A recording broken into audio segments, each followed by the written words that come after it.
these are F-18 Super Hornets. But did you know that before this was a thing, this was a thing? And before this was a thing, this was a thing. It's safe to say that aircrafts evolve very quickly. And with newer aircrafts means that you need newer engines. In the beginning of aviation history, during World War I and II, most aircrafts had piston engines. These engines worked like a car's engine to turn a propeller. An example of an aircraft with a piston engine is the P-36 Hawk and the PBY-5A Catalina. The P-36 is a fighter used during the Pearl Harbor attacks to defend the harbor against Japanese fire. The P-36 would later be exported to Europe to fight the Luftwaffe.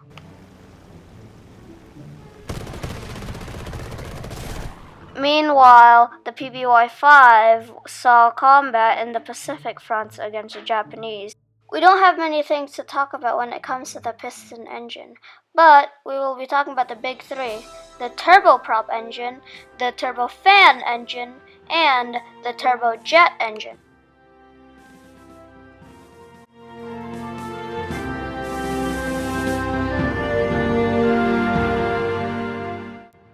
Let's start with the turbofan engine. This engine is known for its high efficiency, high reliability, and its wide use on many different aircrafts like the McDonnell Douglas DC-10. The larger versions of these engines can be used for aircraft that travel long-haul flights like the Boeing 777 and the 747. The smaller variants of these engines can be used on short-haul flights or regional flights on aircraft such as the Embraer ERJ-145.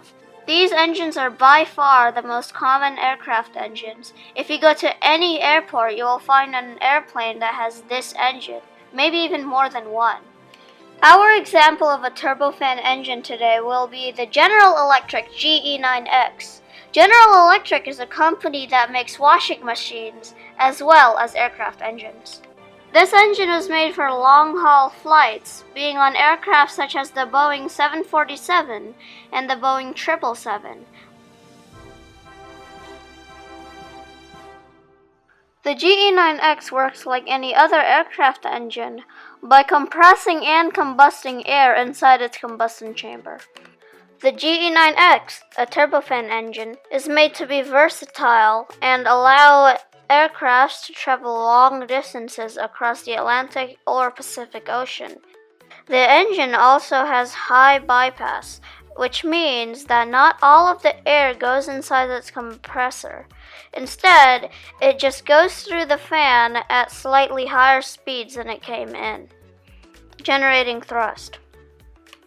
Even though the GE9X is the world's largest aircraft engine, it has one of the best efficiency out of any other turbofan engine. Despite this engine has 134,000 pounds of thrust, making it the world's strongest aircraft engine ever produced.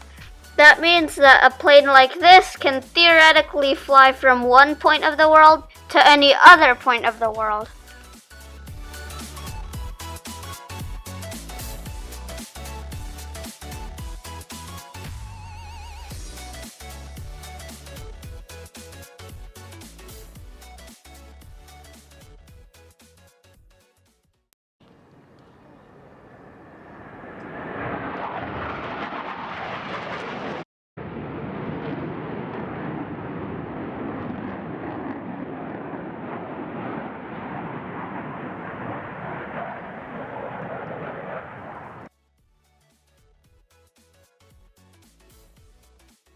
The turbojet engine, or the afterburning turbofan, is commonly used in supersonic fighter aircrafts or supersonic passenger aircraft, of which there has only been two.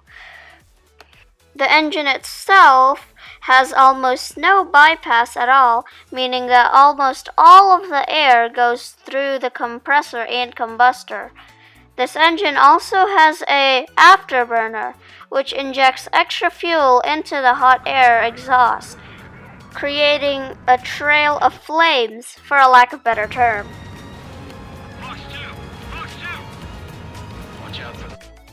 No, this photo is not Photoshop. This is an afterburner in use in the FA-18 Super Hornet used by the US Navy.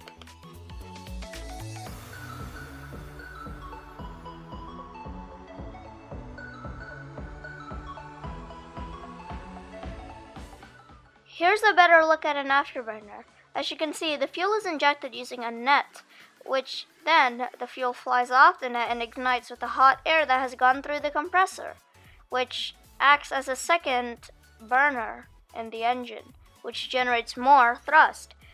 This means that an aircraft equipped with a turbojet engine can reach Mach speeds, or go higher than the speed of sound.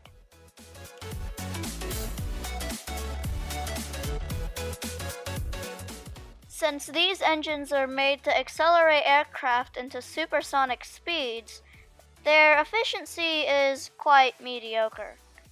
Despite this, some engines still have pretty good efficiency for its thrust-to-weight ratio.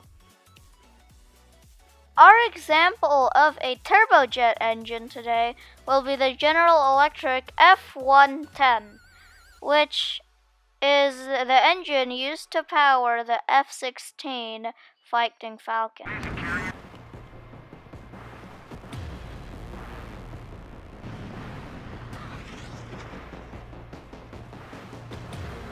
By generating up to 29,000 pounds of thrust, this engine can make a small plane like this travel at nearly Mach 2.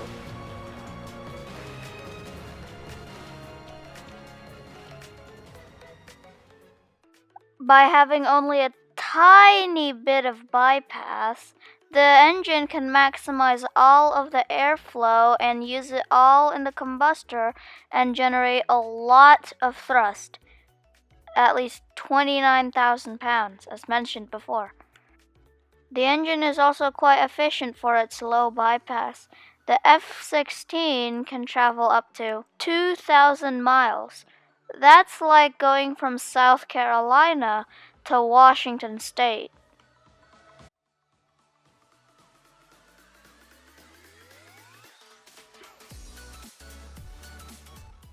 For the rest of the video, we will be using photographs taken at the National Air Force Museum in Dayton, Ohio. Let's go there.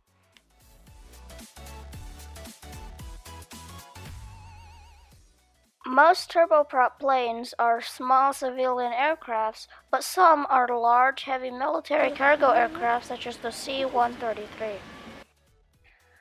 The turboprop engine is basically just like a jet engine with a shaft that connects to a propeller. And as the jet engine spins, it also spins the propeller.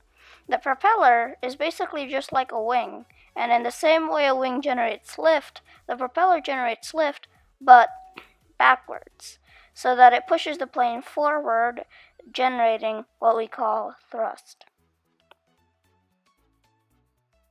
While it may seem like this engine may make an aircraft go extremely fast, it doesn't. In fact, this is one of the lines between the turbofan engine and the turbojet engine. It's pretty slow.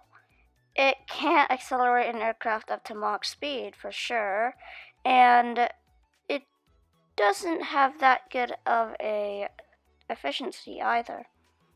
All that is okay when you're just flying for fun, such as in the Cessna 172.